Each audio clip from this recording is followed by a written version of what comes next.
Hello friends, आज फिर से आ गए हैं आप सभी के बीच में एक नया टॉपिक लेके जिसका नाम है लोन, कर्जा, ऋण। तो क्या है लोन, क्या इसके फायदे हैं, क्या नुकसान है, इसके बारे में बात करेंगे। तो दोस्तों, ये जो चीज़ है कर्जा लोन, ये दुनिया की सबसे महंगी चीज़ है।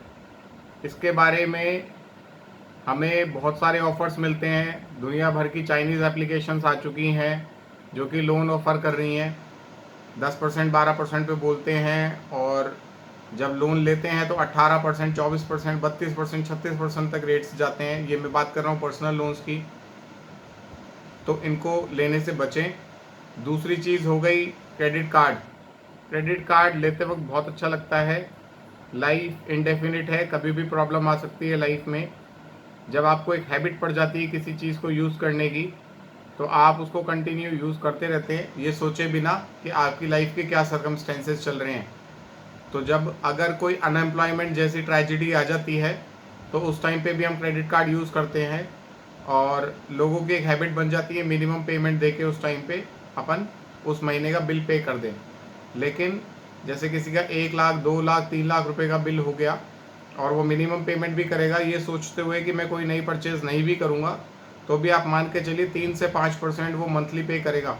एग्जाम्पल के तौर पे किसी के ऊपर 2 लाख रुपए की परचेज हो गई है क्रेडिट कार्ड पे, तो हर महीने 10,000 रुपीज़ पे करेगा बिना कोई नई परचेज करे बिना। तो 10,000 रुपीज़ वो लोन अमाउंट की तरीके से ही पे करेगा। इसके अलावा तीसरी चीज़ हो गई हमारे पास कार लोन या होम लोन। इसमें 90% लोग जब लोन लेते हैं तो इस चीज़ पे ध्यान नहीं देते कि वो फ्लेक्सी लोन है या फिक्स्ड लोन है। बैंक्स उनको बोलता है कि अगर आप फिक्स लोन लोगे तो आपको फ्लेक्सी रेट जो आज हम ऑफ़र कर रहे हैं, इससे आधा से 1% एक्स्ट्रा पड़ेगा या 1.5% एक्स्ट्रा पड़ेगा। तो अगर आप बार्गेनिंग करते हैं, नेगोशिएट करते हैं, तो फिक्स रेट पे वो आपको आधा परसेंट से 1% ज़्यादा पड़ता है। फ्लेक्सी लोन की तरफ मत जाइए, ये मेरा पर्सनल सजेशन है। भले ही वो आधा परसेंट एक्स्ट्रा पड़ रहा है, क्योंकि किसी के पास भी इतना टाइम नहीं है कि जब repo rate, reverse repo rate revise होंगे तो आपके लोन के ऊपर क्या है उसका असर पड़ेगा।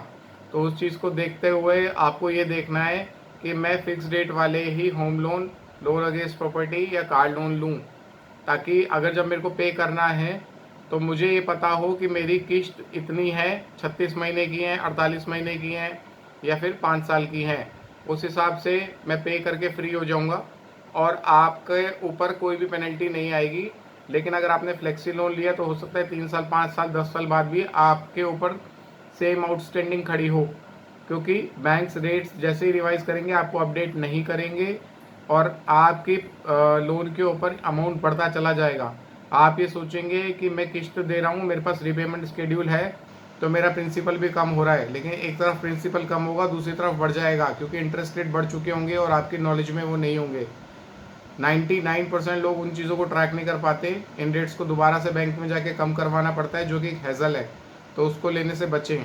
मेरा आपको ये सुझाव रहेगा, जितना आपके पास क्षमता है आप उसी हिसाब से काम करिए, लोन मत लीजिए। फिर भी अगर आपको लगता है मुझे लोन लेना है, तो सभी टर्म्स कंडीशंस पढ़ के उस लोन को कम से कम टेन्योर के हिसाब से लेके उसको फ्री करिए। लेकिन उससे पहले एक इमरजेंसी फंड क्रिएट करिए। तो नेक्स्ट टॉपिक हम बात करेंगे इमरजेंसी फंड्स के बारे में। आज के लिए इतना ही, फिर से मिलेंगे आपके साथ। धन्यवाद।